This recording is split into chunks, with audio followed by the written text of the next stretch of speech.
1966. The Beatles were at #1 with Yellow Submarine, and a 17-year-old schoolgirl called Leslie Hornby had become the face of swinging London. During her first visit to New York in 1967, rock photographer Bert Stern decided that the seminal moment should be captured on film. When she arrived in New York, we were at the airport with cameras, and so the moment she got off the plane, we were shooting. I'm looking forward to going into the helicopter, you know, that goes into New York. I want to see the Empire State Building and go to the top. What do you think of this reception you're getting here today? Fantastic, I can't believe it. It was incredibly exciting and a bit frightening, actually. I nearly got squashed in New York. We were doing photographs, and the crowd gathered because Bert Stern was doing a big documentary on my trip to New York. And I had no idea that it was going to be as big as it became when I went to New York. You make the police can't hold you, you won't be able to.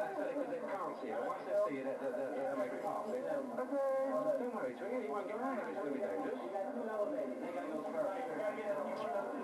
We were doing a shot of me coming out of a department store, and Bert was filming it, and Melvin was photographing it, and the first 3 rows had my face, very weird.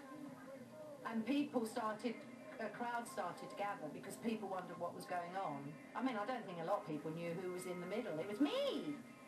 Very little. And they'd given me a bodyguard called Harold Paul, which I thought was, I don't need a bodyguard, you know, I'm all right.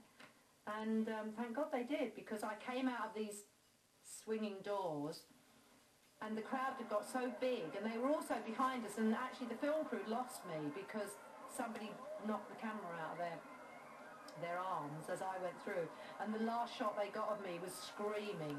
I turned round to Harold, ah, shout mum or something.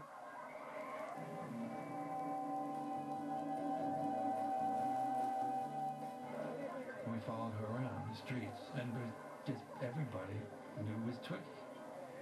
There she is, there she is. Big crowds would appear, and it finally ended up into a riot.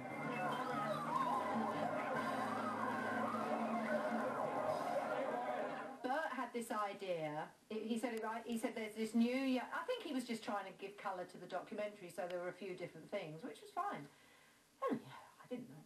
And he said, we're gonna set up in a studio with an audience, and he said there's this quite clever young comedian guy who does the clubs, because he wasn't famous then, called Woody Allen, which meant nothing.